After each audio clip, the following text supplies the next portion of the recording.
Good evening, everybody. It's Oracle here, and we are going to go with another verse series this time. It's Dawn of the Dead 1978 versus its remake Dawn of the Dead 2004. This is another one. I love both of them. Uh, again, remakes versus original. The remakes are usually different from the original. For this one, I believe this is the first time in any zombie film this introduces zombies that run. I thought that was more scarier than what we got in George Romero's original film, where they're walking slow. Uh, that's of course it was back in 1978. Nobody was thinking, hey, uh, they're the Walking Dead. They're not going to be able to run. But if you guys ever played Resident Evil 1 remake that originally came out for the GameCube, now it's been ported over for like the PlayStation 4 and so on. You have what you call a Crimson Head zombie, which can run. So uh, I guess you can take it. That's where Dawn of the Dead. If I can't remember, I don't know if Resident Evil Remake, the video game, came out before Dawn of the Dead 2004. But further said, but uh, this movie, both movies are great. I think the special effects are great. I like the remake a little bit more with how the zombies are, how they look. I thought it just looked a lot better. But you got to understand too, the original came out in 1978, and they didn't have a lot of stuff to work with back in those days. So I feel like you got a good cast in both. I mean, you have Kim Foray, you have let's see here, you do have a special appearance by Tom Savini in the film, and this is the original one I'm talking about. Then you have Galen Ross, and then you had I can't remember the guy's name in real life, but he played Flyboy, the pilot. I thought the music was really really good as well. Uh, the remake takes place at a mall where the survivors go to, just like it was in the original film. Uh, in the remake, we got actress Sarah Polley, Big Rames.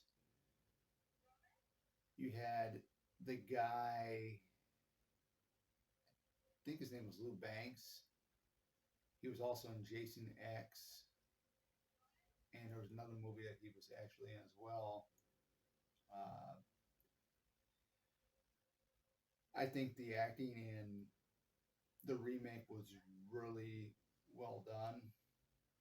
But like I said again, it's tough because both of these films, it's a tie, just like with My Bloody Valentine and with The Fog, or not My Bloody. I'm getting so ahead. Bloody Valentine, I love the original. The Fog, I love both versions, the remake and the original.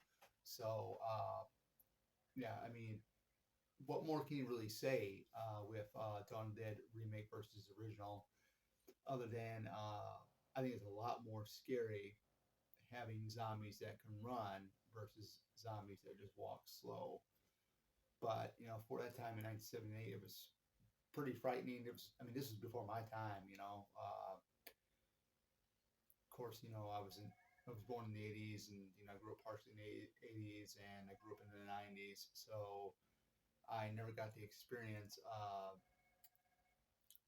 the actual George Romero stuff when grow. I mean, I experienced it growing up, but not like when it came out, the year it came out, because I wasn't born then.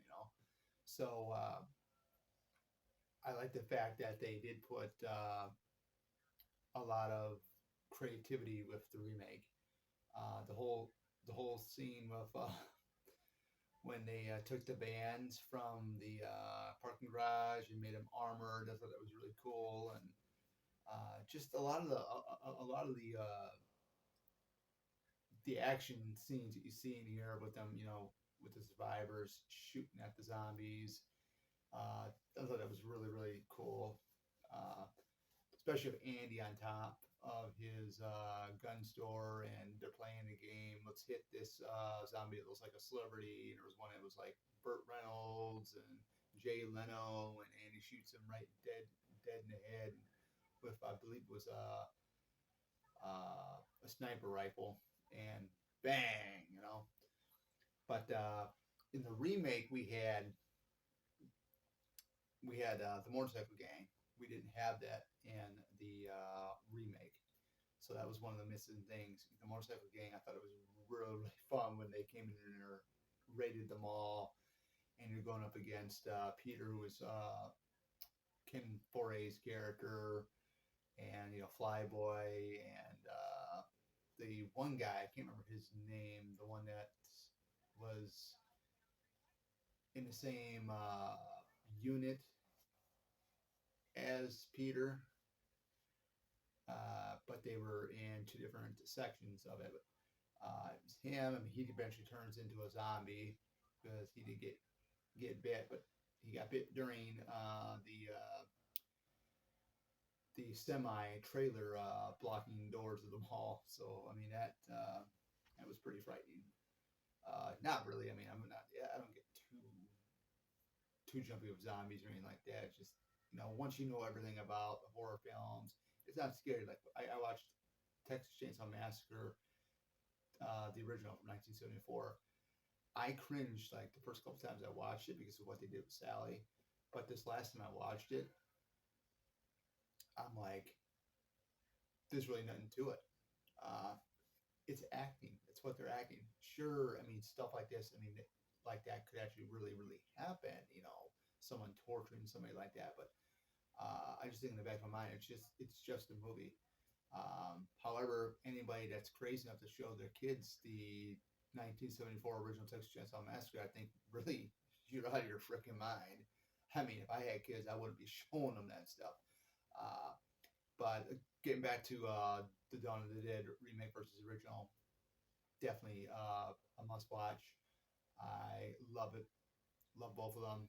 I currently did watch the remake here on one of the streaming services for my 31 Days of Horror. I've been hitting movies left and right, so it's been a blast. I haven't came across the original, so if I do, then I definitely would watch it. I watched Land of the Dead, Diary of the Dead, and so on. But to conclude this video, there is winners on both sides, and that is both the original and remake are a lot of fun to watch.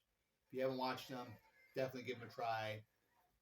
Or if you are starting out in the horror, definitely try both of these because you're in for a real treat. Take care, and this is Oracle signing off. Until next Thursday. Bye-bye.